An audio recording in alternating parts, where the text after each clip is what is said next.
Hello, everyone. Happy Martin Luther King Jr. Day, and welcome to the Rick Steves Europe 2025 Travel Festival.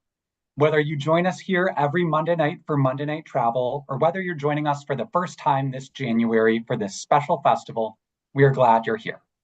My name is Gabe Gunning, and I have the distinct honor of serving as your moderator this evening as we talk about a very momentous day. While our previous shows in the festival thus far have focused on up-and-coming destinations or specific skills to help prepare you for upcoming trips and current travel trends, tonight we are going to be talking about different issues that have a real potential of impacting your experiences in Europe, politics. Before we get into that, though, I have a few introductory announcements. First, as always, you're encouraged to share your questions and comments in the Q&A widget. Of course, we know that today emotions may be running high, and we'd like to remind you to please make sure that all of your comments and questions are appropriate and respectful. Also, due to the bevy of great content and videos that we have to share with you tonight, we will not be doing a dedicated Q&A session. Also, my colleagues Wendy and Heidi are helping me out behind the scenes tonight, and in just a few moments, they will be sharing a list of resource links related to tonight's presentation in the chat widget. Remember that these will also be emailed out to you 24 hours from now at 6 p.m. Pacific time tomorrow evening.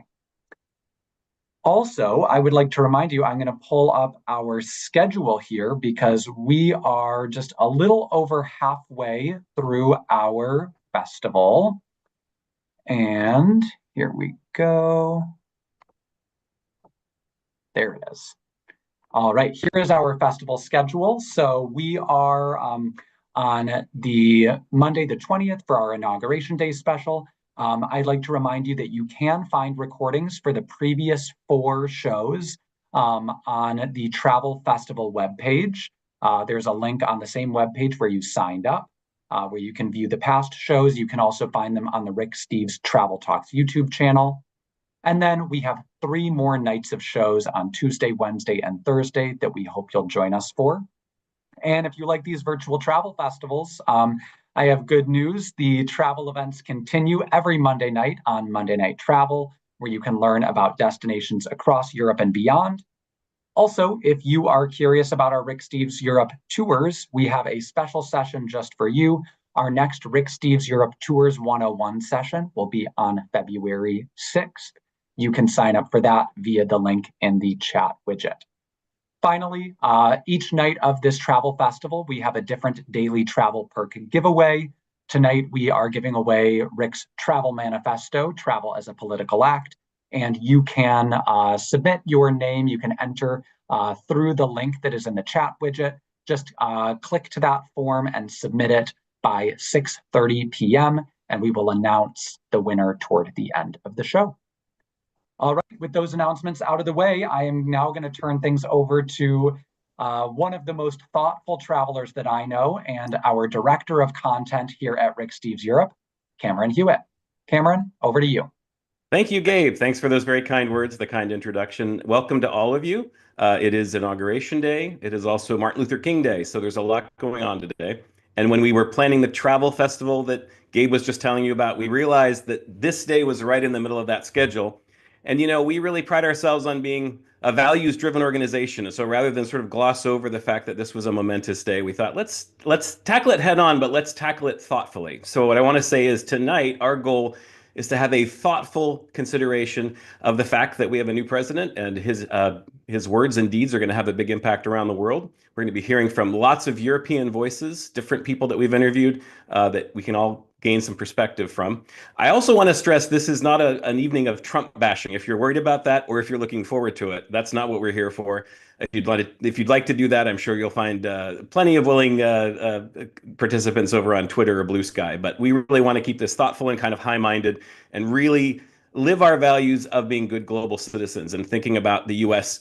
looking back from the world from afar. So there's 3 questions. I'm going to introduce my co-host in a moment, but first there were 3 questions that you might have that will kind of hopefully set the tone that I wanted to address off the top. The first one is, why didn't you just talk travel? Why do we have to get political? This is something that happens anytime Rick brings up anything politically oriented. People say, just stick to travel. I just want to go to Europe and have fun and not think about anything. And to be honest, we just don't agree with that. We think if you're doing it right, travel will broaden your perspective. The whole point of traveling is going with the spirit of curiosity and empathy, learning from other people, gaining a new perspective so you can look back at your home from afar with a different point of view. So we feel like if you're doing it right, travel is, as Rick's book is called, a political act. And so if you want a traveler or a travel company that sticks to travel, I don't think this is maybe the best fit for you. Travel, I think, politics, I think, is got to be a part of the travel experience. The next question you might be reasonably wondering is Rick Steves Europe anti-Trump? This is kind of a complicated topic, but again, let me just take it head on. I would put it this way. As I mentioned, we're really a values-driven, mission-driven organization, and our values have to do with being good global citizens. And if our mission is, I would say if you could sum it up very concisely, we're a people-to-people travel company. Our goal is to put Americans in touch with Europeans who are excited to meet them and to make those connections. Rick often describes this in terms of building bridges rather than walls. Okay, so that's kind of the fundamentals of the DNA of Rick Steves Europe. Well, now we're faced with a president, I think, who sees things quite differently. You might recall that Donald Trump, when he won the White House the first time around, it was based largely on the slogan, build the wall. He literally embraces the idea of building walls. The other thing you hear a lot from our current president is America first. And that's something else that doesn't quite jibe with our values as a company. He kind of seems to see the world as a mountain with the United States at the top, surrounded by a thick wall, and everyone else kind of scrambling to get there. And he sees the rest of the world as being a competitor at the minimum and maybe an enemy at the most, something that needs to be controlled or vanquished. And again, our values, that's very much in conflict with our values. We see the world as a beautiful tapestry, a network of societies, each one proud and valuable and complicated based on their own complicated history. I also think we have found through experience that when you travel to other places, you realize everyone's facing the same problems, but each society figures out their own solutions. And traveling can be a very powerful way. Building those connections can be a very powerful way to find solutions for the problems that face us as well. And so, yes, when we look at Donald Trump, we see somebody who's very much in opposition to our values, and that concerns us, okay? I think that's pretty legitimate that we have those concerns. Now, the other thing I'll say, the third question I'll ask is, well, does that mean if I voted for Donald Trump, I'm not welcome to be a part of the Rick Steves Europe gang, the merry band of travelers? And I would say no. We talk about this quite a bit. I think we really work hard, inspired by our European friends, to see the person as an individual, not necessarily who they voted for. We know that people vote based on a very complicated variety of their own personal reasons. I don't personally believe that somebody is a good person or a bad person based exclusively on who they vote for. And in fact, this is something I've lived. I grew up in Central Ohio, which is a very sort of the swingiest of swing states, if you think about it. My state voted twice for George W. Bush, twice for Obama, and now 3 times for Trump. So this is a place where you'll find every possible political belief. And I feel like I really benefited and grew a lot from living in a community that had a wide variety of political beliefs. I think it made me a smarter, stronger, more empathetic person. And I think when we travel, whether it's the people we're traveling with or the people we're going to meet, we try to take the same attitude. We can really value each person's ideas and beliefs as a part of who they are. The one thing I will say is that anybody who's traveling, whether they're traveling with us or whether they're traveling on their own or with somebody else, if you go to any place with a chip on your shoulder and expecting to be instantly validated for everything that you believe in, you're going to be pretty miserable. It doesn't matter who you're traveling with. Again, our whole idea is we need to travel with a spirit of openness, open-mindedness, and a respectful willingness to agree to disagree. And I think that's a really good ground rule for traveling together. I think it's a good ground rule for this evening. You might not agree with everything that's said here tonight, as we listen to lots of different voices tell us their version of their version of events, or not their version of events, but their interpretation of the events. But I hope by listening to different opinions, you'll come away with a more nuanced perspective on things. And I'll include myself in that. Gabe and I already conducted most of these interviews earlier just for convenience and to avoid having all of our European friends get up early in the morning. And so I've already conducted these interviews, and I have to say there were several times when I was surprised. I was sort of seeking confirmation for some of my ideas, and I was sort of initially uncomfortably surprised, but eventually pleasantly surprised by the fact that they refused to kind of give in to the interpretation that I was trying to push. So I really value that, and I hope you will as well. In the words of Thomas Jefferson, travel makes you wiser, but less happy. And I think that's a good way to think about this. And then the final caveat I will say is we're going to hear from several folks tonight. All of us are associated in one way or another with Rick Steves Europe. We're not all speaking necessarily on behalf of Rick Steves Europe. This is the classic disclaimer. The views and ideas and opinions expressed in this evening's event are not necessarily those of Rick Steves Europe, but it's true. We are all kind of speaking from our own experience. We're going to talk, me first with a fellow American who lives in Europe, and then later with people from 4 different European cultures. And each of us has different opinions based on our own life experiences. And I think this kind of reflects the way Rick really encourages every tour guide to share their own thoughts when they're on the bus in a way that's respectful. You can agree to disagree, but they're going to tell you what they think. And we think that that's the best way to teach travel and to teach Americans about the world. So that's kind of the ground rules for this evening. And I hope you all agree that that's going to be the most constructive way to approach this. And now I would like to introduce my co-host for the evening, who's also a very good friend of mine. I've known Ben Curtis for many, many years. He's a fellow American, a fellow fan, especially of Eastern and Central Europe, who's actually now moved to Europe. I wrote a memoir a few years ago called The Temporary European, about the fact that I travel a lot in Europe. And I was thinking about how Ben is not just a temporary European, he's now a full-time European. He actually lives in Europe now and has for many years. And so I wanted to first welcome Ben and say thank you so much for joining us from Prague on this very eventful day. Thanks, Cameron. Dobry večer. Good evening and check to everybody from Prague. It's great to be here. I really appreciate the invitation and to talk about this stuff, which really matters. I mean, it matters from a philosophical perspective, and it's going to matter for you from a practical perspective if you're heading to Europe in 2025. And Ben, what are your initial thoughts? I kind of went over some ground rules or some sort of philosophical points. How did that strike you as a fellow traveler and as a tour guide? Yeah, just the thing which is so key is have an open mind, right? Just go to learn. Don't just expect confirmation of your biases and perceptions and all that kind of stuff. And I think that's something which hopefully we could all agree on, right? That is a baseline. So absolutely, right there with you. Very well said. Great. Well, in addition to being my co-host tonight, we're going to kind of watch these interviews together, and Ben and I are going to kind of converse a little bit about each one and kind of draw out some themes. But first, we wanted to get to our first interview. And Ben, you have the honor of being our first interview subject and our only live interview subject. By the way, I think it's something like 3 a.m. there in Prague. So I really appreciate you getting up in the wee hours. And part of the reason I wanted you to join me tonight is we're good friends. I think we have a lot of similar interests and similar opinions, but different. We have interesting kind of debates sometimes.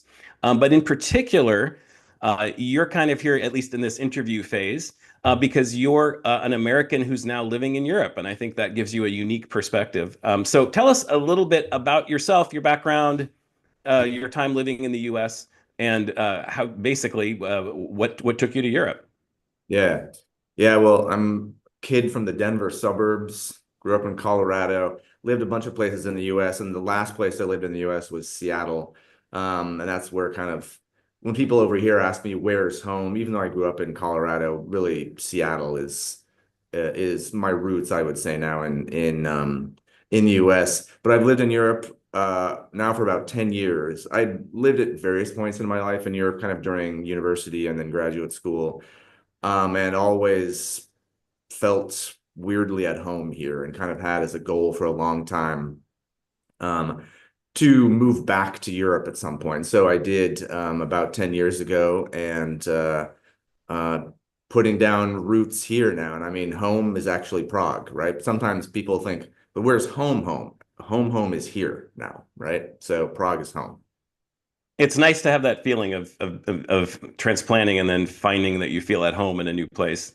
You're in a way, I feel like you're kind of living the dream of a lot of Americans. I think a lot of us who love Europe have fantasized either for political reasons or just because we enjoy it so much of relocating to Europe. And I'm just before we get into the politics of the day, I'm just curious, give us a reality check. What have been some of the practicalities and pitfalls, or, how has that process gone for you?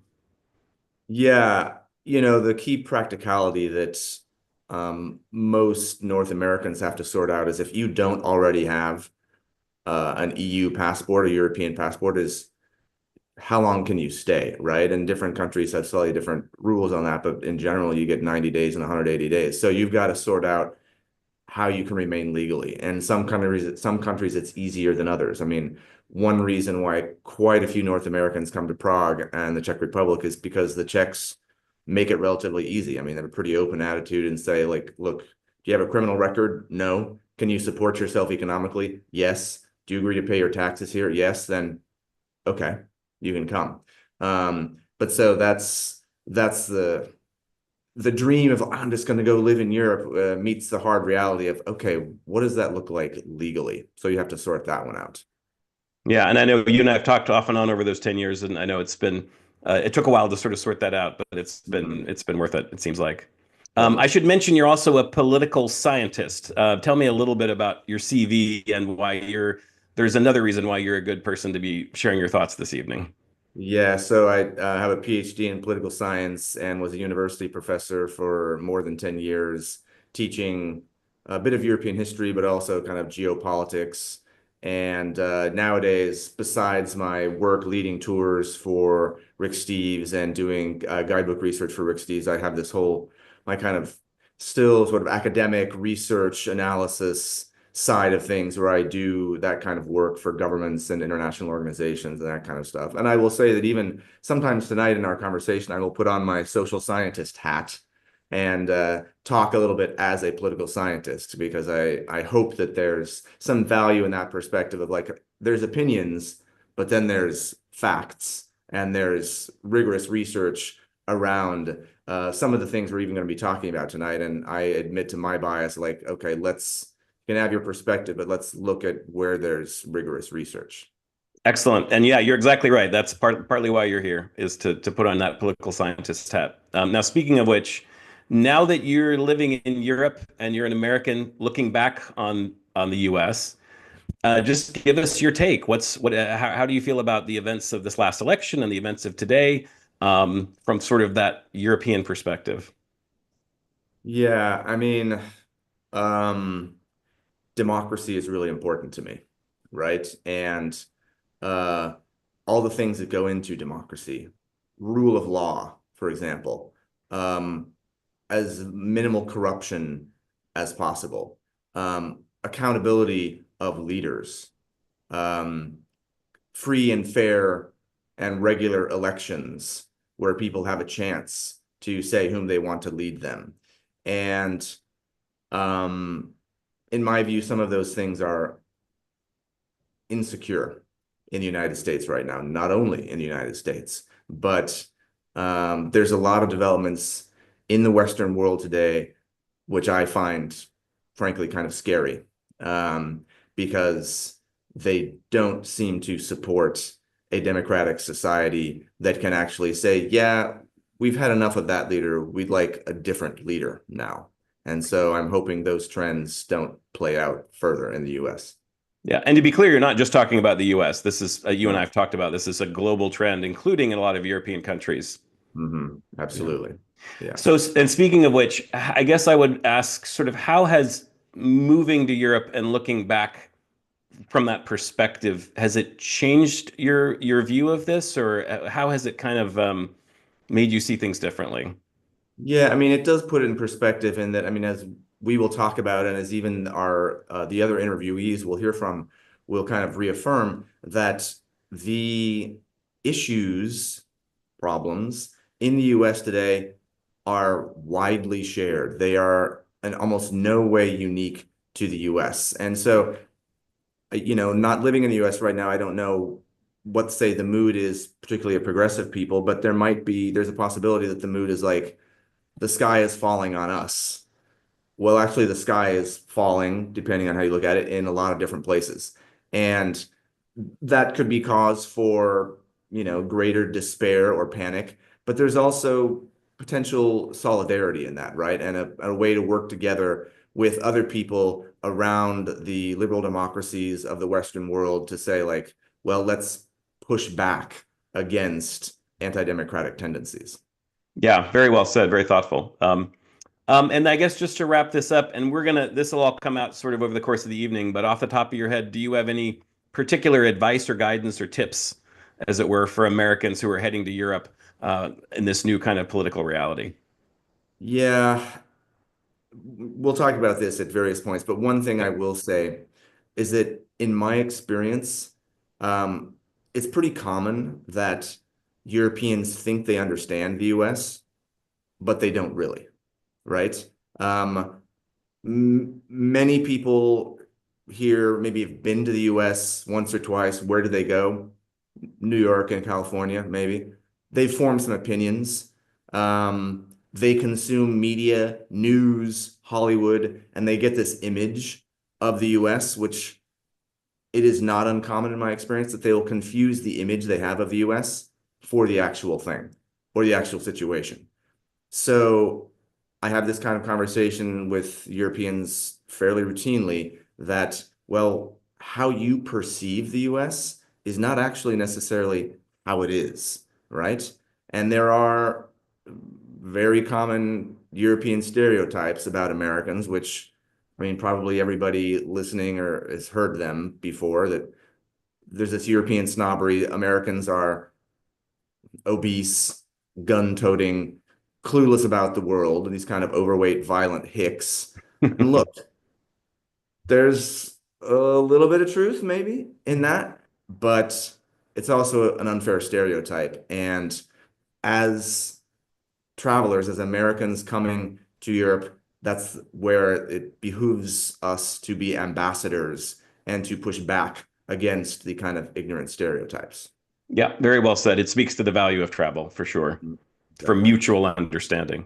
Mm-hmm. Well said, Ben. Thank you so much. Well, we're going to launch right into the first. We have 4 interviews coming up this evening. We're going to launch right into the first one. And after each one, Ben and I might chat a little bit about what came up. We're going to hear from someone in France, someone in Hungary, someone in the UK, London, and somebody in Italy. And Gabe and I recorded these recently just for the convenience of our guests for whom it's the middle of the night. And we've edited them slightly for clarity. But I want to go ahead and share the first one of these. And this one is with one of our most experienced French tour guides and guidebook researchers, Virginie Moret. And we were very happy that she was willing to join us and tell us a little bit about some of her thoughts. So give it a listen. Hello, Virginie. Thank you for speaking with us today. Bonjour, Cameron. How are you? Bonjour. Very good. Well, let's just jump right into it. We're talking to a variety of Europeans about sort of what are the impressions people have over there about the inauguration of our new president or new old president. Not to put you on the spot and ask you to speak for all French people, but in general, what's sort of the sentiment and when you and your friends and family talk about Trump, what are your impressions of it? What are you thinking? Well, overall, people are unhappy and worried because they think that they're going to be impacted by the fact that the US is going to get more protectionist. So people are worried, but less worried, I would say, that after the first election of 2016. So there are about 60 to 65% of people who are not happy. It was about 80 to 85% the last election. Interesting. So the sentiment in France is a little less concerned than it was before. And when you say you're worried about protectionism, what would that look like? What would the impact be of what Trump is talking about in France? Well, all of the talk of free trade, the fact that what's going to happen with China, we're in the middle. So people are worried that they're going to lose financially. And on the international scene, they're also worried about what's going to happen with Ukraine if the US does not keep on intervening there. So those are mainly financially and internationally on the political scene. You mentioned Marine Le Pen. She is the leader of the right party. She's somebody that even an American who only follows a little bit of French news might have heard a little bit about. Yeah. And maybe, is it fair to say she's sort of a parallel figure in French politics to Trump, or she stands for some of the same things? She is. Her motto is France for the French. So it's a bit like Make America Great Again. She's a populist. That's how she's described. She's against free trade. Also, she has close links. I don't know if she has close links, but she would like to be close to Putin. So those are also a few parallels.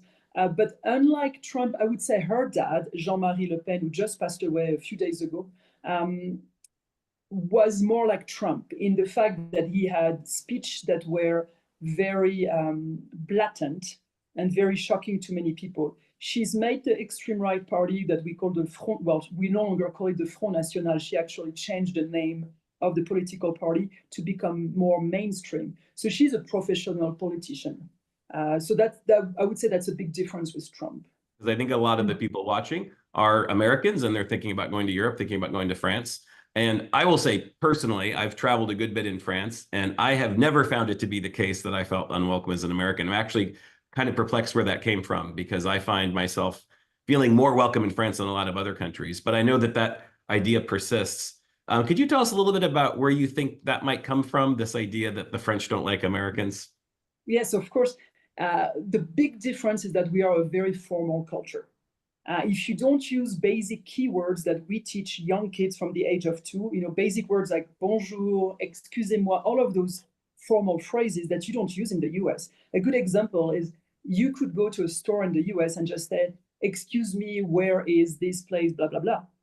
In France, that's bad. If you don't say bonjour, then you're considered as rude. And so people are going to act rude to you because you were rude in the first place. So American is a very informal culture, and we are a very formal culture. And if you don't start with the right words, then the French do appear as being rude. But for most people, this is something they say. The French are very nice. They are taking a map in the street of Paris, they seem lost. They'll have young French people coming to them, helping them. Do you think that having a different president, does that matter to the French people when they're interacting with an American tourist? Does it make French people see us differently, or do you think that's not really a factor? The French are very political. Unlike in the US, when I lived in the States, you don't talk religion, you don't talk politics. And I think it's even worse now. In France, we always talk about those topics. And it's becoming a bit more difficult because we have more extremes too. And people realize that we have the same problems, that the rise of Donald Trump, the rise of Marine Le Pen are very similar. One interesting thing you said was perhaps the French are more political, they're more comfortable being frank, talking about politics. So if you're an American who's apolitical or exhausted by politics, or maybe have different politics and don't want to talk politics, that might be something that an American would be a little uncomfortable about, because you might find that you're saying the French people might be a little bit more candid and kind of upfront talking politics.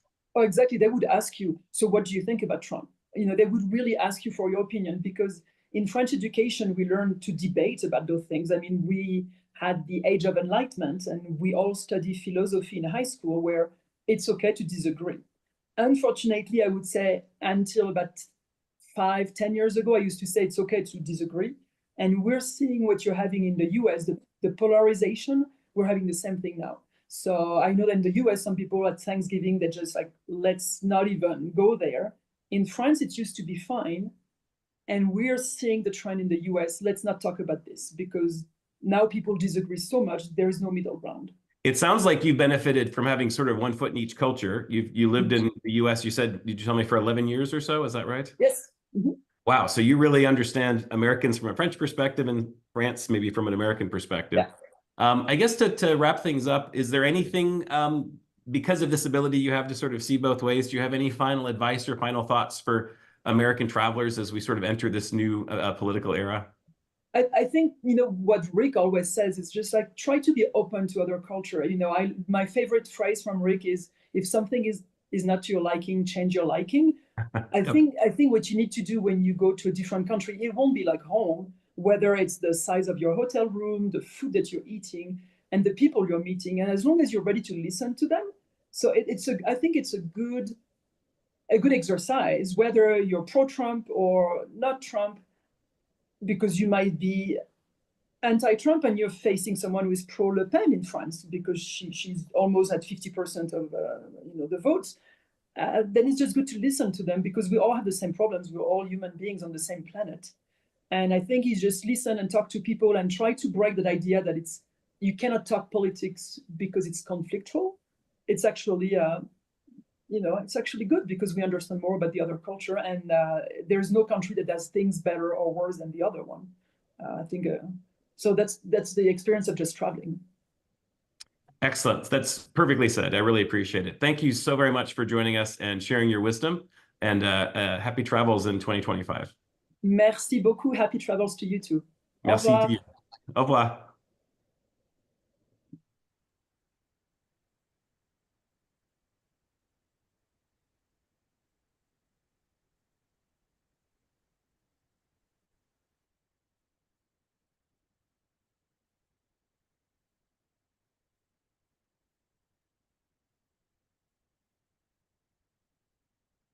Cameron, we can't hear you at the moment.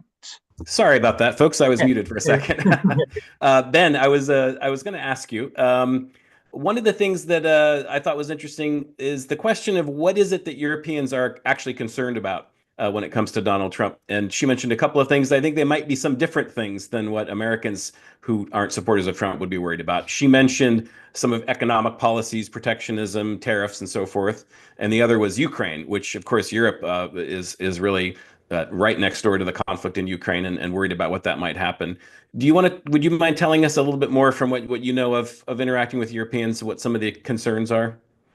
Yeah, I mean, the economic one is really interesting, right? Because there's been a lot of talk amongst the kind of European political class, kind of political elites over the last, I don't know, 4 or 5 months about how Europe just the economic model can't compete with the US and China to some extent these days. Because if you look at some of the biggest economies in Europe, Germany has been the motor of the European economy for decades, and it's not doing that well, right? I mean, Italy pretty stagnant, France not great, the UK not in the EU anymore, but also not great. Some of the other EU countries like Poland has been roaring for years, but they look how the US has just been booming with lots of winners and losers, maybe more losers than winners, but there's a feeling that Europe, the EU, is going to miss out in some ways. And that's real. And so there's this worry that Trump might blow up these existing economic relationships, and with tariffs that Europe will be even further on the back foot. Fascinating. Yeah. Yeah. And the security stuff. Yeah. I mean, look, where I live in Prague used to be part of the Soviet Empire, right? And Vladimir Putin has said that he thinks Russia should essentially be able to dominate all the places that used to belong to the USSR. And so people in Central and Eastern Europe who don't like the idea of being ruled by a tyrant are worried about that. And of course, worried about the US pulling out of NATO, worried about Donald Trump threatening longstanding allies with military action, such as Denmark over Greenland. So things appear to be less certain than in many, many years. And I think a lot of people are worried about that. Yeah, thank you for unpacking that a little bit. The other thing, of course, I thought was interesting was the question of how Americans will be perceived and are perceived by Europeans. I actually asked each of our 4 interviewees the same question. Will it matter to Europeans at all who our president is? And they all just basically dismissed the premise of the question. Some of them, I think, were offended that we would ask that. I think my sense is, if you're watching this wondering, will Europeans like me less as an American because Donald Trump is my president versus Joe Biden? I think Virginie kind of said this, but this seemed to be a pretty universal sentiment. Ben, would you agree with that particular issue isn't going to affect the way you're personally treated in Europe? I actually would hedge a bit, maybe Okay. more than say Virginie would, right? Hopefully people, if you're a North American, if you're from the US and you're coming to Europe this year and the coming years, hopefully most people you interact with will understand that people are individuals, that kind of thing. But I'll tell you this, I would absolutely expect some questions about Trump, because some people, if they find out you're American, will want to talk about it, right? And something I'll even mention kind of as we go along here this evening is some points you might emphasize, but just to start off right now, like If you're sitting in a cafe, people hear you got an American accent, or they somehow find out you're American, I would not be at all surprised, because it happened to me in the first Trump administration. People would come up and say, "What is the deal with Trump?" Right? So be Yeah, prepared for yeah. that. And one of the things I would suggest you might say as part of an answer is a point we've already touched on, and we'll touch on again, is that Trump is not unique to the United States, right? Trump is one example of something happening across the West these days. And in political science terms, Trump is an example of a far-right populist. And you have far-right populists who are in power or doing very well in electoral polls in Italy, France, Germany, Austria. The next chancellor might be a guy who openly admires the Nazis. They're in power in Slovakia, and the poster child for far-right populism in Europe is, of course, Hungary. Absolutely. And that's the perfect transition into our next interviewee. We're going to be talking to Andrea Make. Rick and I have really enjoyed working with Andrea as a tour guide in Budapest going back more than 20 years. And we really wanted to talk to Andrea because she has been living for the last 14 years under one of these leaders that Ben was describing. Viktor Orban has been the prime minister of Hungary for 14 years and counting. He's got 16 years coming up as sort of the next time he might have a chance to get reelected yet again. And I think you may have, as Americans, we don't know a lot necessarily of European political figures. You may have heard of Viktor Orban if you follow political news, partly because Donald Trump and his sort of circle of sort of MAGA circle greatly admire Viktor Orban. And in many cases, they've sort of said, that's sort of what we would like to do here, what Viktor Orban has done in Hungary. And so we thought it would be a really helpful perspective to hear from somebody who's lived under Viktor Orban in Hungary for the last 14 years. So please, I hope you will learn something as I did from this conversation with Andrea Make in Budapest. Okay, Andrea, thank you for joining us. Jó estét kívánok, I should say. Jó estét, Cameron. Hi, and welcome, everyone. Well, thanks for joining us to share some of your perspective as a Hungarian. And part of the reason I wanted to talk with you is everyone kind of is aware, I think, that Donald Trump and the movement he represents is not just an American thing. It's sort of representative of a global movement, a global change in politics. And I was thinking through of the various European leaders. I think Hungary's is maybe the closest in many regards to Donald Trump, Viktor Orban. Tell us a little bit about Viktor Orban and what parallels and what makes him similar to Donald Trump. Number one is that Viktor Orban is a master of how to divide a society. So Hungarian society has never been so divided. So there are lots of people that strongly support him, many people that do not support him. Also, we have to understand that he has been in power for 14 years now. So during that time, there was a very big shift from a kind of a right-wing democratic ruler to a sort of a extreme right-wing anti-democratic ruler. So it's not the same Viktor Orban that we are talking about now in 2025 if we compare him to the time when he came into power. He also has to all the time identify an enemy. And the enemy may be the migrants. It can be other times the European Union. During the COVID times, he is the one, or he was the one that promised that he can be the only leader that can protect the Hungarian people. So he always appeared as the protector of the Hungarian people, very strongly relying on nationalistic feelings, right? Make Hungary great again, almost to say. And very strong media presence.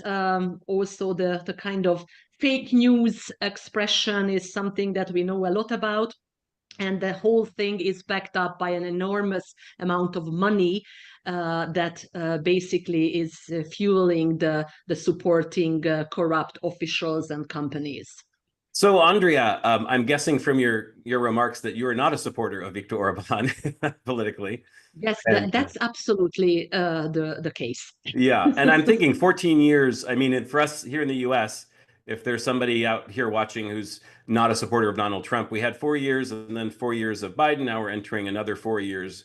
And right now, on day one, 4 years feels like a long time. But you've been living in this situation for 14 years. Talk to me a little bit about what that's like to be living in a country where you don't agree with your government's policies for such a long time. So I think lots of people have different coping techniques. There are many people, including some of my friends, that never ever talk about politics. They are tired of it. They don't want to talk about it. They just kind of think that, okay, the best is not to care about it. I cannot change anything about how are things. So I try to put like this circle around me, a bubble around me, be in contact with people who are like-minded, try to sort of step away from it. But time after time, it gets so much into your everyday life, that it's really hard to do that. And I think also if you care about your country, if you care about the future of your children, it's not really the best approach. So like, for example, I have decided that several times that I'm not going to read the news. I can't do that because I want to know about what is going on. So that's kind of difficult. And over the years, I always enjoy seeing you when I'm in Budapest. And through this time, we always chat about what it's like. And one thing that really tugs at my heartstrings is you're a mom and you've got kids that you're trying to raise, even as your government is sort of shifting the social mores and changing the way that they want their country to be perceived. I'm just curious, as a mom, kind of what is that like? Not as a voter, but as an everyday citizen and a mom and so forth, living in this time.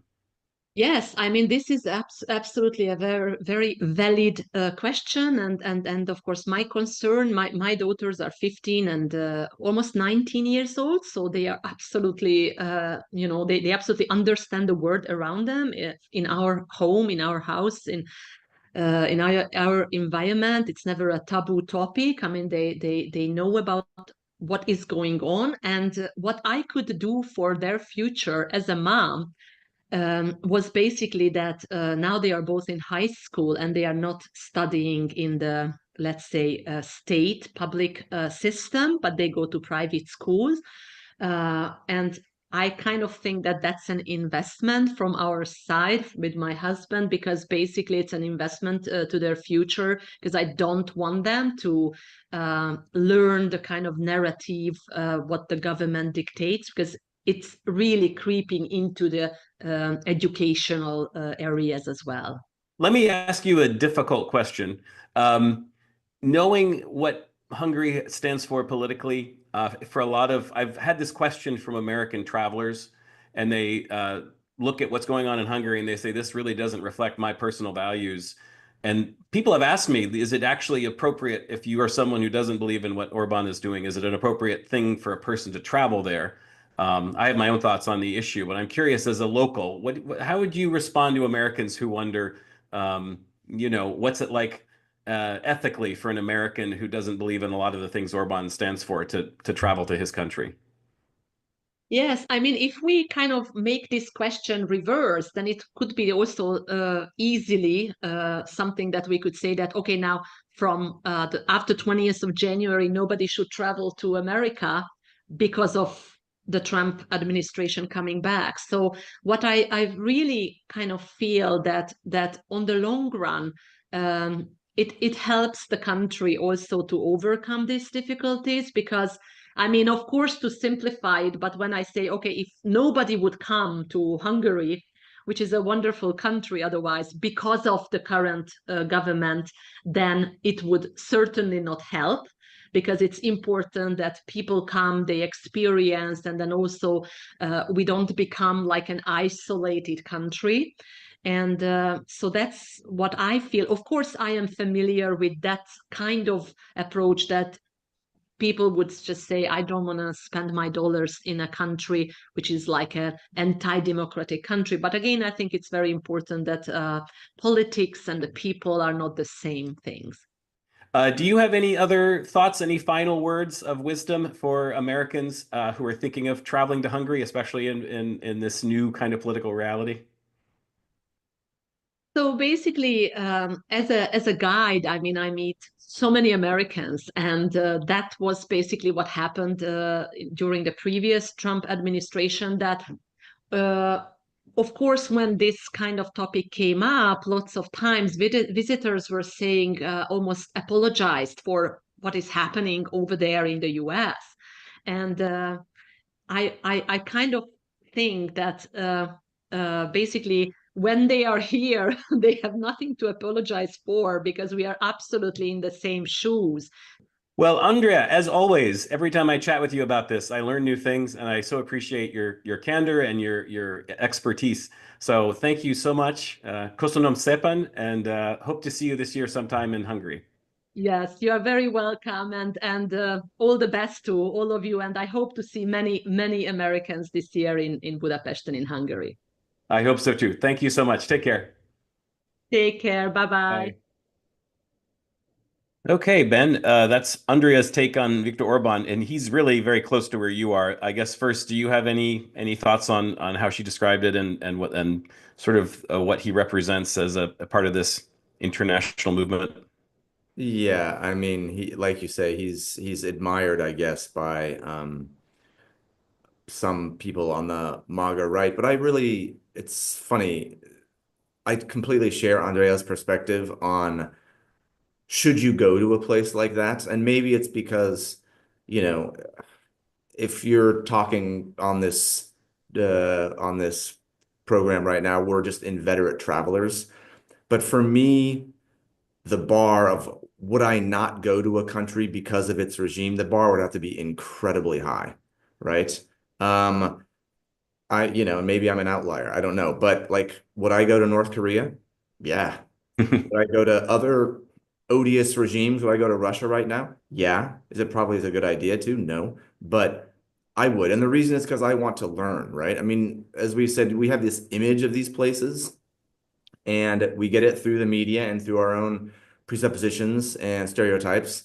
And you go and you meet the people and you find, well, maybe sometimes those stereotypes are confirmed, sometimes they're dispelled. And I personally don't want to isolate myself kind of in ignorance. A conversation I have routinely with even tour members, Rick Steves tour members. I love Turkey. I think Turkey is so great. So much to see there. Such great food. And I have this conversation where people say, oh, but Erdogan being this sort of authoritarian, corrupt leader of Turkey, I don't want to go there because Erdogan is corrupt and he supports Islamist movements. And I think that is such a shame because Turkey has so much to offer. Why deprive yourself of that and the chance to meet people and realize, well, maybe it's not exactly how you think. So I hope that Europeans would have the same idea about coming to the US right now. Just because Donald Trump is in the White House doesn't mean that everyone in California or Washington State or heck, Florida supports him. Yes, and I think you're right. Everyone has to set their own bar for what the threshold is, but I agree. I err on the side of, I mean, again, travel is a people to people activity, right? And not everybody in a country that's ruled by somebody you disagree with politically voted for that leader. In fact, in Hungary, I mainly go to Budapest, and Budapest, overwhelmingly votes against Viktor Orban. And so a lot of the people I'm interacting with and spending my money with in Budapest are actually not the supporters of this regime that I might not agree with. And so I think to have a little bit more of a nuanced look at the fact that a society is made up of millions of individuals, and to kind of respect each one, meet each one where they are, I think is worthwhile.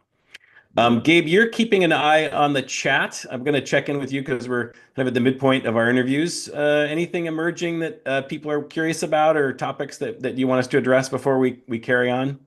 I think first and foremost, people are just really appreciative about this discussion. And I think the main thing I'm seeing that I'm thrilled to see and not surprised to see is that our thoughtful travelers are filling the Q&A with stories of their experiences meeting people in Europe, having discussions about political issues, and I think really reinforcing what you and our guides are saying, that Europeans are just curious, but they're also very generous.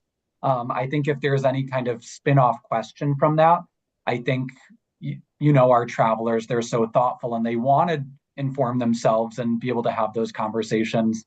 But I've also seen a couple people say, like, am I going to have to feel like I need to be the ambassador for the US and explain and defend these policies that I might not even fully understand? I mean, Ben, you and I have talked about this. I think you can be an ambassador for the United States without being an apologist for the policies of the United States. And we've all had this experience. Ben and I, you can tell from the white whiskers in our beards, have been around the block a few times. And for example, we remember we were talking about traveling during the Gulf War, George W. Bush era, the Freedom Fries era, where like U.S.-European relations were very, very tense because George Bush wanted European military support for his invasion of Iraq, and Europeans were skeptical. Even during that time, again, I didn't feel like it was my role as an American traveling. I did feel like I was an American ambassador. I think that's kind of a mindset of every traveler. But that doesn't mean I had to explain or justify policies that I might not have agreed with. In fact, I think you could make a case that as an American who doesn't necessarily agree with our leadership, it's even more important for you to go out and sort of be heard and be counted and speak your mind. I mean, Ben, I see you nodding. Are you kind of in the same wavelength with this? Yeah, absolutely. I mean, I think the minimum for being a good ambassador, it doesn't require very much. I would say to people who are maybe intimidated about the idea of being an ambassador is, look, all you need to do is listen and keep your cool, right? You might hear rants against Trump.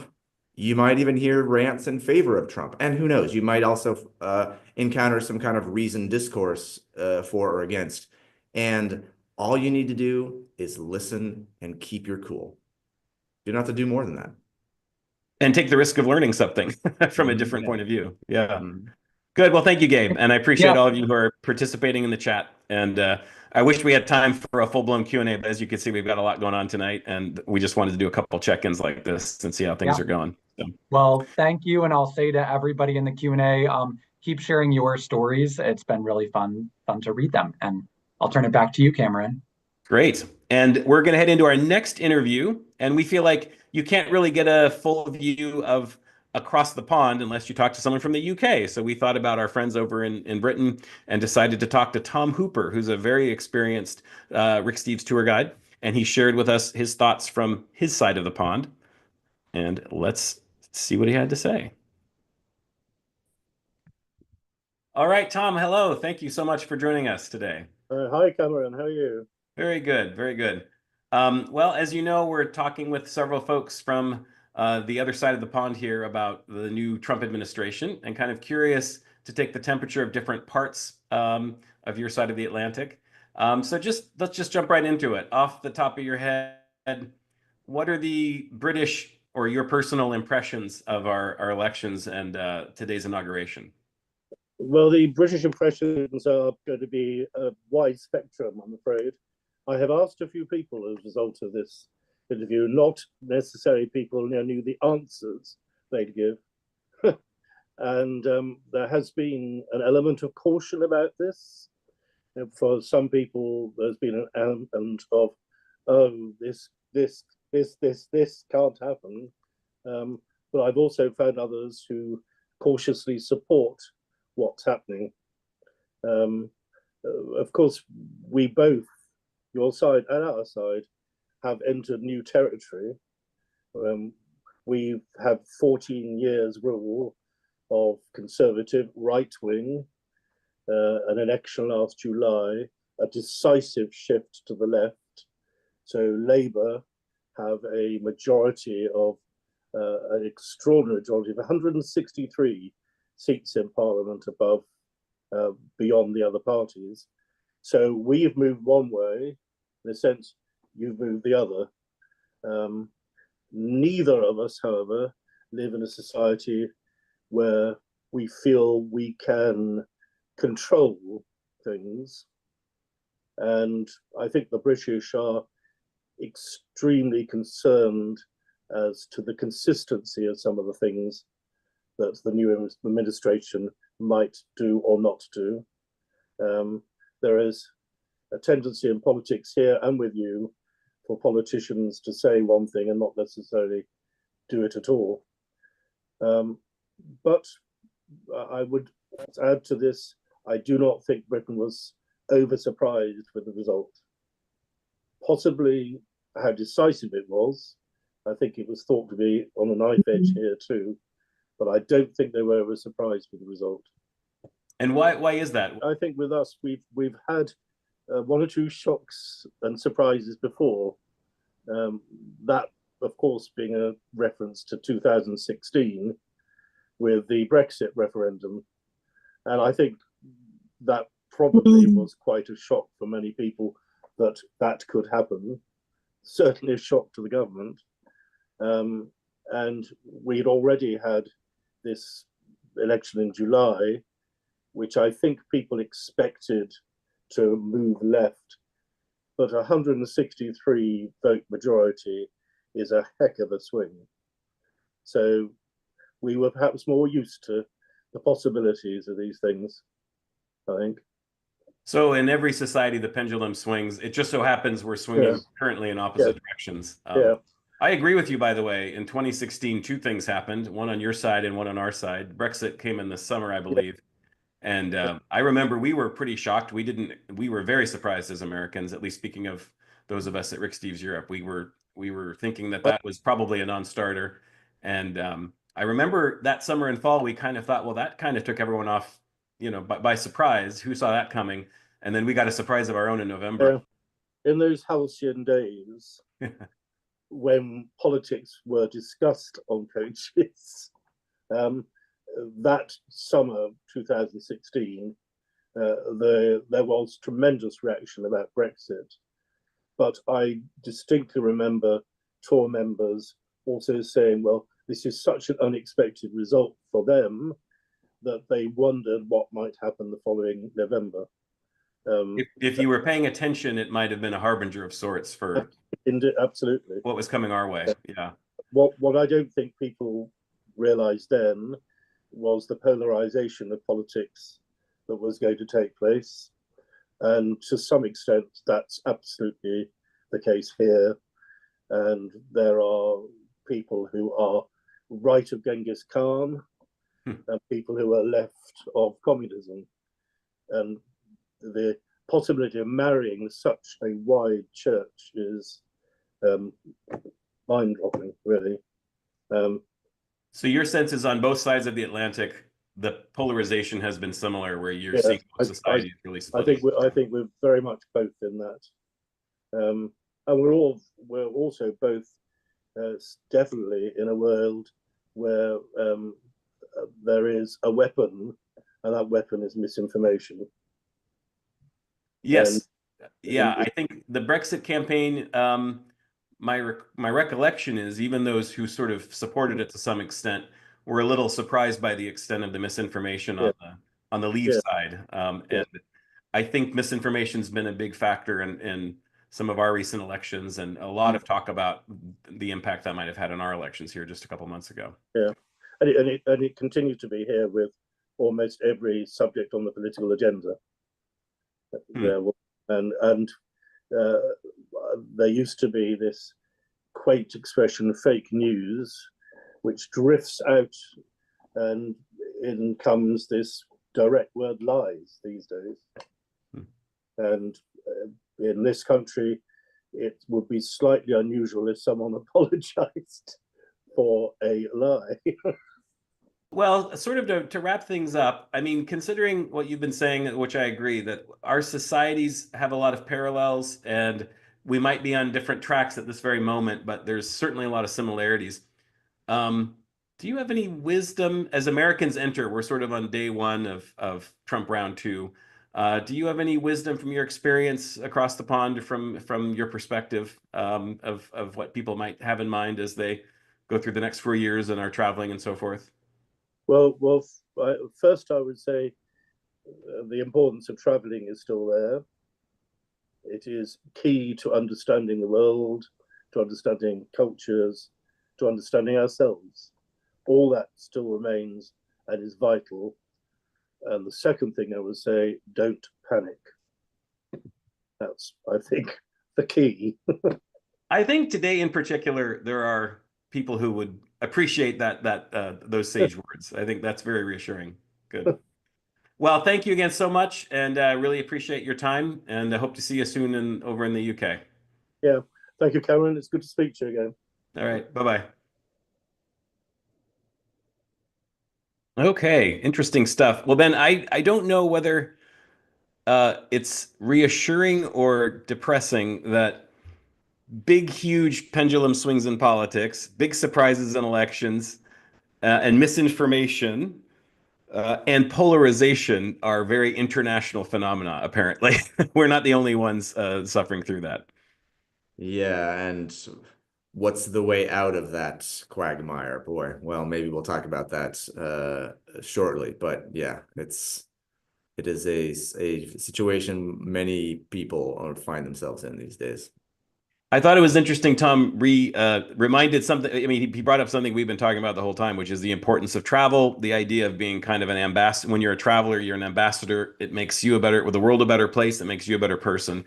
Do you, again, as an American living in Europe, do you have any more thoughts or guidance for folks about how to approach that role? Yeah, I was really interested to hear from Gabe in the comments that maybe there's some people who are intimidated by it, because I think you don't have to be intimidated. As I was saying before, I am absolutely anticipating that there's going to be people say, what's the deal with Trump? Right? As I said before, expect that to happen. And so here's what I personally am planning to say and how I personally am planning to handle that when it happens. I'm going to tell people, first of all, that Trump won 49.8% of the vote, right? He didn't get over 50%. Harris got 48.3.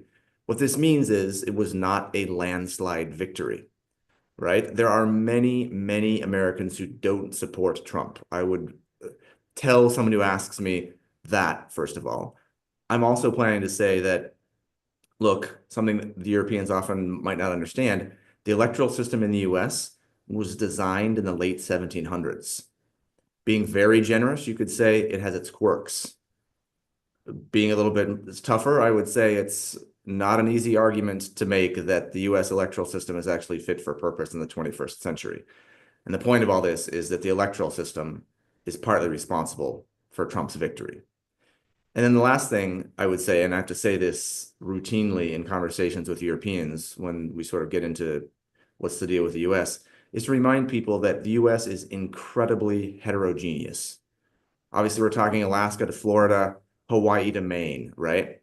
And I find that many Europeans' generalizations about the US are just overgeneralizations, as we kind of touched on before.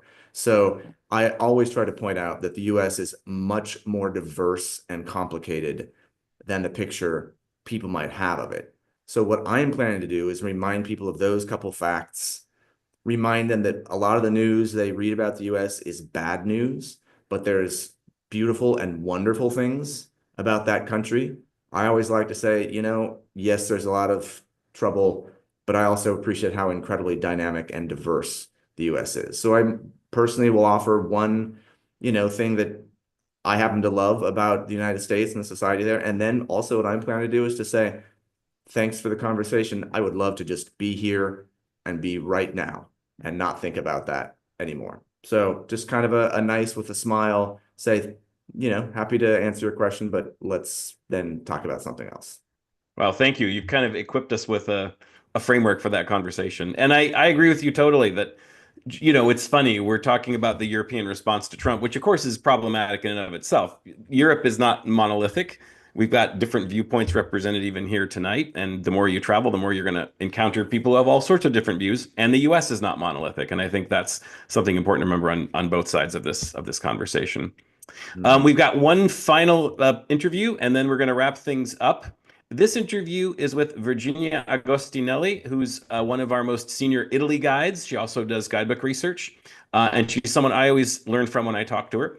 And kind of like Virginie, who we spoke to earlier, Virginia has lived in the US as well. So she can kind of have one foot in Italy and one foot in the US. And she had some really interesting thoughts about sort of how Italians in particular might view Trump a little differently than we do, or than maybe even some other Europeans do. So I hope you enjoy learning about this from Virginia.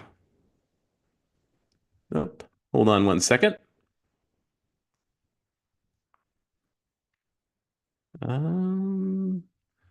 One second, folks. Give me 1 second. And I think I'm having a minor technical glitch, but there we go. Do you see the screen? Okay, here's Virginia. Virginia, thank you so much for joining us this evening. It's great to have you. Oh, thank you very much for having me. Very good. Let's just jump right into it. As you know, people watching at home. Sorry, Gabe? We're not seeing the video correctly. Okay, let me try again. So, yeah. You can try once more. Otherwise, I can also pull it up and share it if need That's be. true. You got it there as well.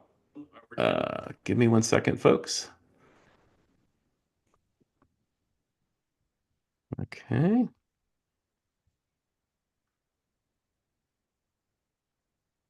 Okay, let's try this again.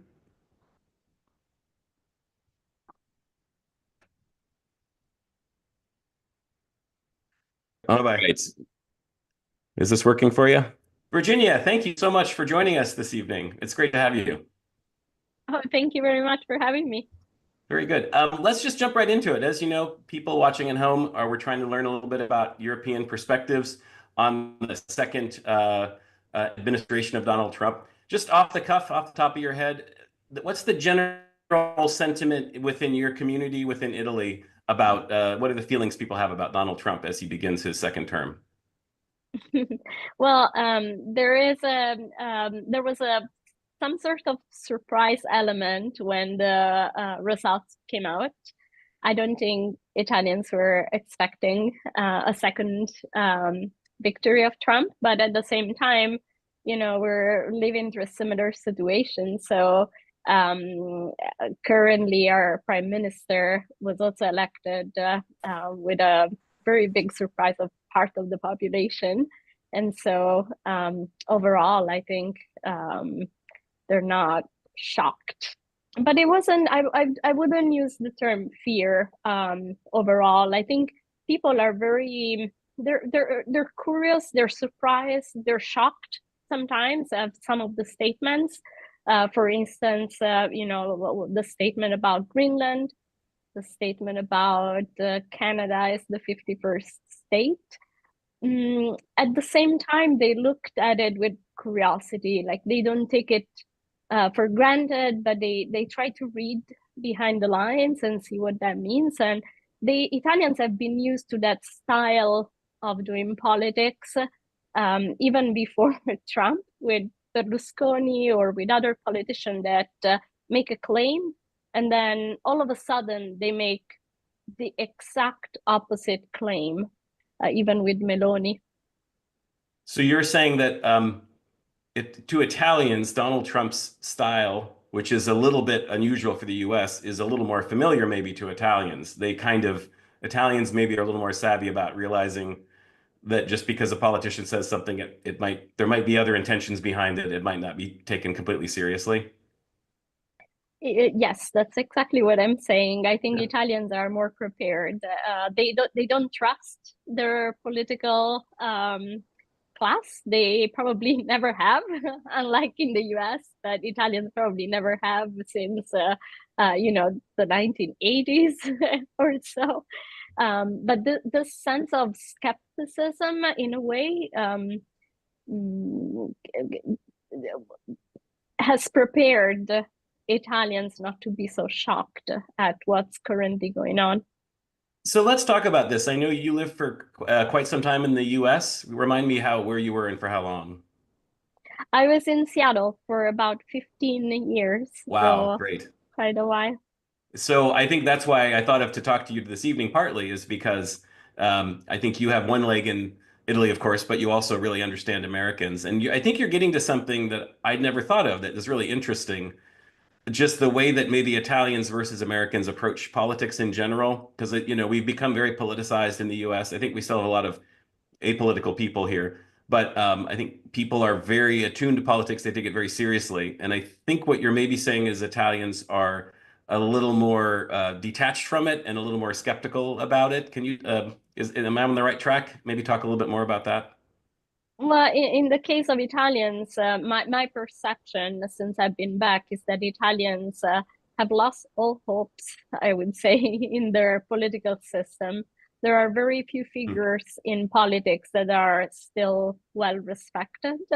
And that's a big difference I noticed with the US. Whereas in the US, there is a high respect for the institutions, just the institutions of the presidency, the institution of the Senate. In Italy, that kind of respect for the institution itself, it's only for the Pope and the interesting. President Yeah. of the Republic, which is not Giorgia Meloni. The President of the Republic is a neutral figure. That's the head of the state.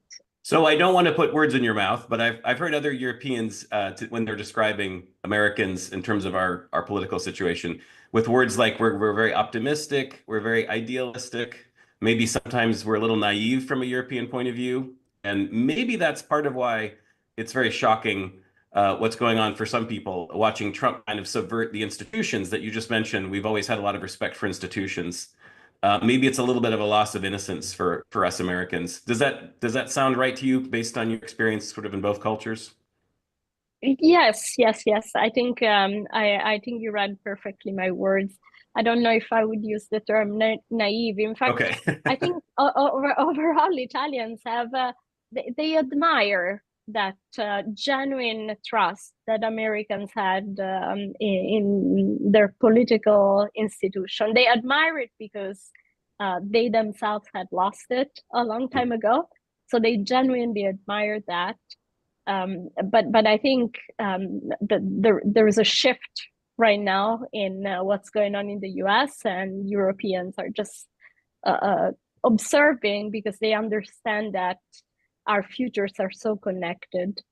And they also understand, and they're perhaps, I would say, even eager at the European Union in general, because we don't seem to take a stand, unlike the US.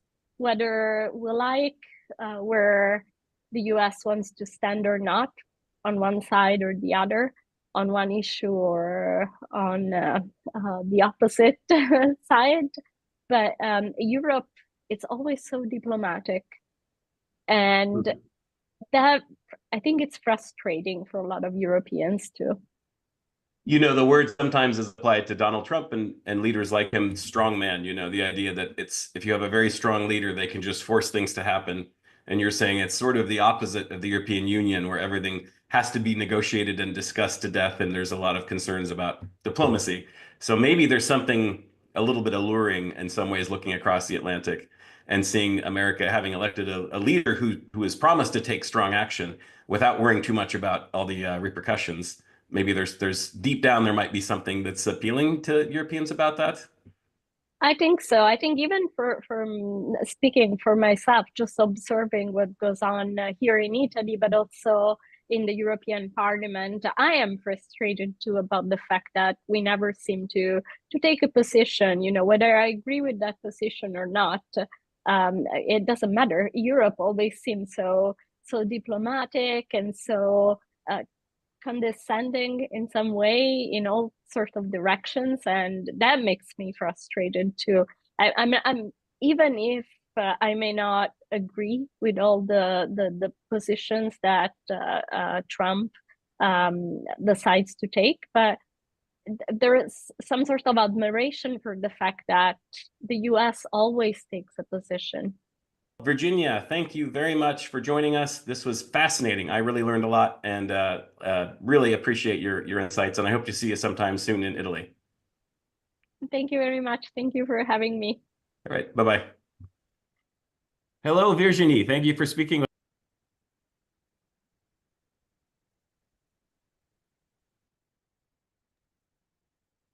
Cameron, make sure to unmute yourself. Ben, that was a really interesting conversation. I learned a lot from Virginia, rather. There's a lot to unpack there, but I think a lot of it's sort of, well, I mean, first, give me your initial take. What thoughts did you have about that?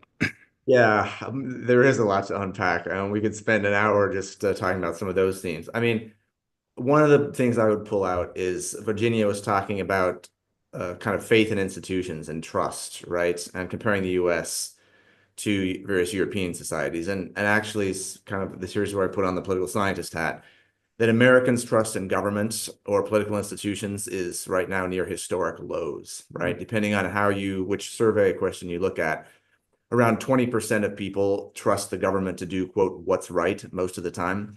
And that level, 20%, is lower than in most, though not all, EU countries. And add to that, this relates to the quagmire I kind of referenced earlier, is that Americans' interpersonal trust is generally very low too. So people don't trust institutions in the US, and very few people even are trusting each other. And that is not a recipe for a healthy, well-functioning society. Because if people don't trust the system, they don't trust each other, then it's not surprising that they're more likely to say that democracy is dispensable, or to choose leaders, and this dynamic applies in the US and elsewhere, that they're more likely to choose leaders that say, you know what, forget about the system, I'm just going to do whatever the heck I want, right? So that dynamic is familiar, and it is a big question as to what we can do about it. I was going to ask you what can we do about it, but of course I think we're not going to solve the world's problems tonight. But do you have any thoughts about what might improve that? Yeah. One, talk across difference. As hard as it is, reach across to people you don't agree with, find out what they think, listen. Maybe you can ask some questions, but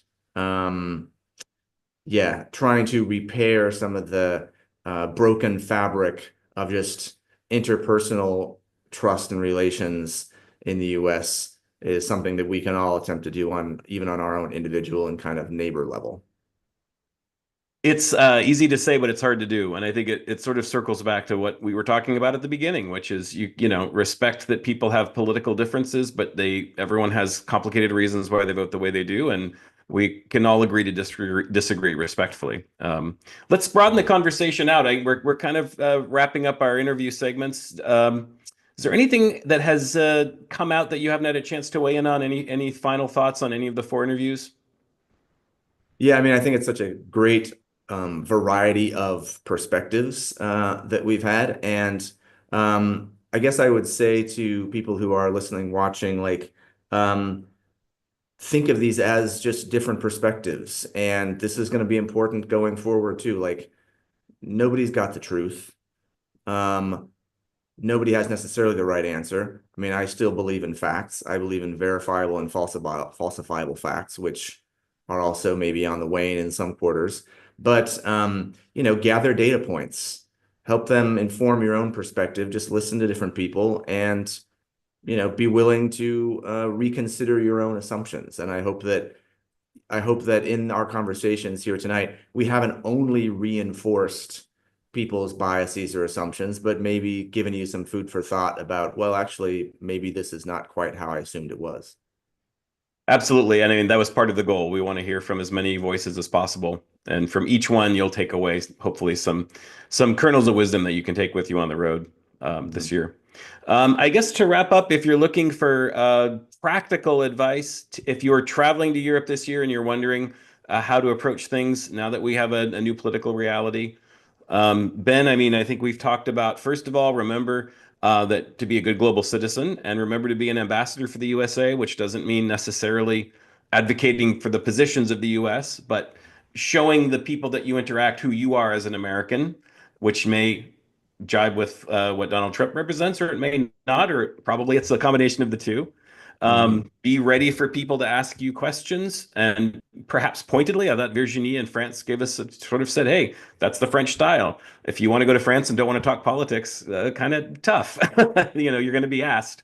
As Ben suggested, have some answers prepared. Be ready for this to happen, and realize that this is part of travel, but also ask questions and be curious and be empathetic and try to understand, meet people where they are. Meet every European you meet has their own life experience that they'd like to share with you. Ben, what else? Is there any other sort of tips or advice or guidance that you'd offer beyond those kind of broad strokes? Yeah, I mean, if I could offer just maybe one final thought, partially practical, but also just big picture. It's philosophical. It's a practical thing, though also it's just a mindset. And what I'm about to say is going to sound like a platitude, but I'm absolutely convinced that it is 100% true, and it is 100% important. And that is just to remember that we are more alike than we are different. I mean, as human beings, right? Like, what unites us as Americans, as humans, is far greater than what divides us.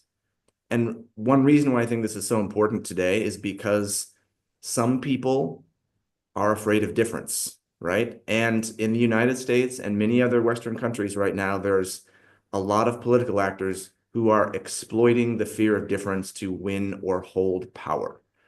And as this group of travelers who have been talking tonight and who are, I think we're all listening, like we're travelers, right? And we know that travel teaches us not to be afraid of difference.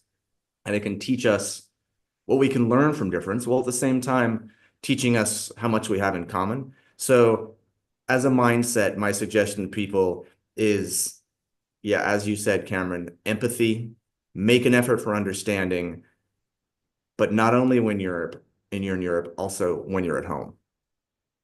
Thank you, Ben. Your wisdom, I think, has contributed enormously to the conversation tonight. And I wanted to, before we wrap up, by the way, I did mention it is Martin Luther King Day. So we're going to finish in a moment with a brief tribute to try to honor that day as well. But first, I wanted to do a final check-in with Gabe. He's going to let us know if anything else is coming out of the chat that he wants us to address and do a little business there. Gabe, any final thoughts? Yeah, again, I would just like to really thank everyone for being, respectful in the Q&A, but also just sharing a lot of fascinating perspectives. Cameron, I know, well, Cameron and Ben, I'll send both of you the Q&A report. I know you can't scroll through like I can, but there's a lot of great stories that people are sharing there. I think one other thread that I'm seeing is just people, how they are approaching the next 4 years, just mentally, emotionally, spiritually.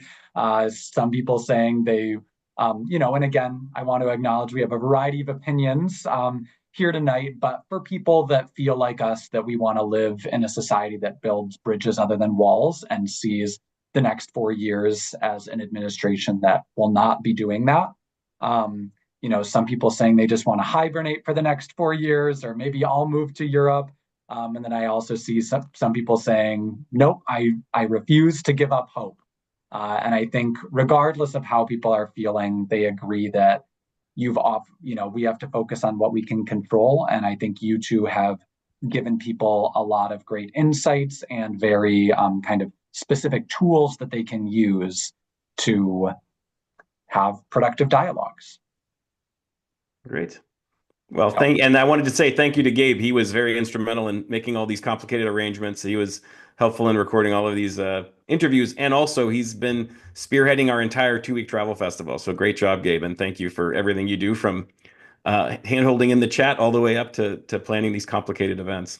Of course. And before I turn things back over to you, Cameron, to finish off tonight, another thing I do is coordinate our giveaways. And so tonight we are giving away Travel is a Political Act. If you liked the sentiments that were discussed tonight, you can find so many of them in kind of Rick's travel manifesto. But we are giving away one free copy tonight, and that is going to go to Margie in Smyrna, Georgia. So Margie, I will be emailing you personally tomorrow, and we'll get this shipped off to you. Other than that, I just want to remind everyone that we are going to be back the next 3 nights. Tomorrow night, my friend and colleague and travel expert, Lisa Friend, will be talking about some of the greatest villages in Europe. So we hope to see you then. And thank you, Cameron and Ben. Thank you, Gabe. And Ben, just to wrap things up, boy, when I thought of doing this talk, you were the first person I thought of, and I knew you would add tremendous value to it. And you exceeded my expectations with your thoughtful, both as a traveler and wearing your political scientist hat. So thank you for getting up in the middle of the night to do this. Do you have any, before I wrap things up, any final thoughts? Anything you want to share with our audience? No, just spread some more gratitude, right? Thank you so much for the invitation. Thanks for leading a great discussion. Thanks also to Gabe for keeping the show on the road, and big thanks to everybody, excuse me, who tuned in. I can't wait to read kind of the chat and kind of gain your perspectives. And I hope you don't give up, and I hope you come to Europe this year, and I hope you have some interesting learning experiences. So thanks everybody for your attention tonight. Thank you again, Ben. Well, just to finish up, I wanted to point out, as I mentioned at the top, this is Donald Trump's Inauguration Day, but this day does not belong to Donald Trump. It belongs to Dr. Martin Luther King Jr., and a lot of us look to him for inspiration so long after his life and his work. And Ben and I were talking about there's sort of an awkwardness around, it's very easy to try to appropriate different quotes and stories about Dr. King for your own selfish purposes. So we're trying, in mindful of the fact that that's a tendency, we tried to think, I was really looking for an opportunity to bring this evening to a close with an acknowledgement of this very important day and this very important man. I'll tell you a story about Dr. King that I found that I thought was really appropriate. But first, it ties back into something we talked about at the beginning, which is this idea of walls and bridges. The idea that we believe in a world with walls, rather bridges rather than walls. And when you think about, as a traveler, when you see walls, so often they're ugly and they're filled with hate and fear and misunderstanding. And Rick once said about walls, a wall is a diplomatic failure. When you see a wall, it means that things were not able to be resolved in a diplomatic manner, that's always kind of stuck with me. Conversely, think about the bridge. And as I mentioned earlier, this is part of who we are as a company. We want to build bridges, not walls. Bridges are often the most iconic thing that you'll find in any destination in Europe. Bridges are synonymous with some of the most beautiful, most important, most powerful places in Europe. Bridges connect people, they connect ideas, they allow commerce to flow, they build connections. And we really, now more than ever, I think, as travelers in this complicated world, we need to embrace the idea that we should be bridges as opposed to build walls in this world. In a lot of cases, the bridges are what remain of important civilizations long after everything is gone. And in fact, if you know your European banknotes, the EU bills all have bridges on them. On the front, they have a doorway or a gateway, and on the back, they have bridges from different historical periods. And there's a reason for that. The EU reflects our values and the idea that connecting people to people is the most important thing. Now, that's just some context for the story that I wanted to tell you that I came across that I just thought was a wonderful way to bring this all together. And that was that Dr. Martin Luther King Jr., I was looking for well, did he ever go to Europe? What was his impact? And Ben and I were remembering somewhere in Berlin, we saw a plaque to Dr. King. And sure enough, on September 12th, 1964, Dr. King traveled to Berlin. It was not long after the assassination of John F. Kennedy Jr., and he had been invited there to give a speech, actually in the same location where JFK had given his famous Ich bin ein Berliner speech not that long before. After he gave his speech while he was in Berlin, he also went and saw the Berlin Wall, which had just gone up 3 weeks earlier in this divided city. And it really made an impact on him. In fact, while he was there, I believe somebody was escaping from East Berlin and was badly shot and wounded. And it was something that was very sobering to Dr. King. It was something very disturbing. Now, while he was in Berlin, West Berlin, Dr. King decided he wanted to travel through the Berlin Wall to go to East Berlin as well, because that was the kind of person that he was, of course. And so he had to go through Checkpoint Charlie. As it turns out, the US Embassy did not want him to go to East Berlin, and so they had seized his passport. And so when he got to Checkpoint Charlie, I love this detail, he flashed his American Express card, and this was the identification that he used to get through the Berlin Wall.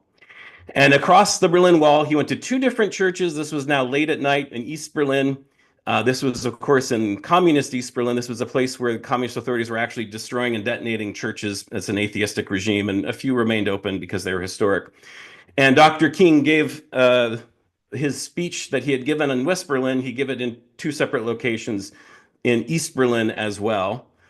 And here are some passages from Dr. King's speech that night. He said, "It is indeed an honor to be in this city, which stands as a symbol of the divisions of men on the face of the earth.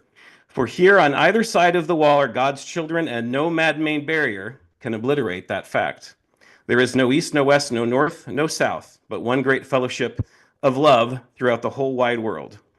And he went on to say, whether it be east or west, men and women search for meaning, hope for fulfillment, yearn for faith in something beyond themselves, and cry desperately for love and community to support them in this pilgrim journey. And in the wee hours of the night, Dr. King did make his way back to West Berlin. And 1 month later, it so happens, he was awarded the Nobel Peace Prize. As in Dr. King's time, it seems to me that we have far too many walls in our society. And as travelers, it falls upon us, I think, to go through those walls, to make people-to-people connections with people on the other side, and to be ambassadors for the values of ourselves and of the United States of America. And I hope that tonight's conversations have inspired you and reminded you that we are not alone in this world. And there are people all around the world that are waiting for us to go there and to get to know them and to hear their opinions and to share our opinions with them. I expect over the next 4 years, we're going to be hearing one voice louder than many others. But on this day, Dr. King reminds us that the American conversation contains many voices. And tonight, I'm going to give Dr. King the final word, I hope. One moment.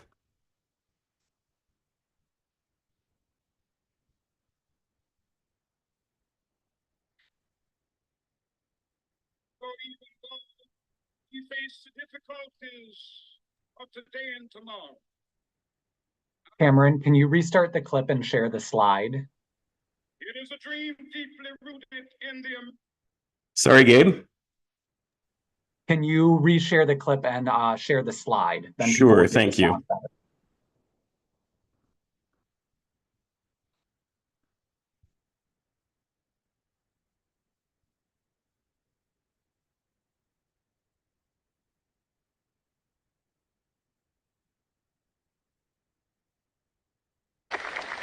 So even though we face the difficulties of today and tomorrow, I still have a dream. Yes. It is a dream deeply rooted in the American dream.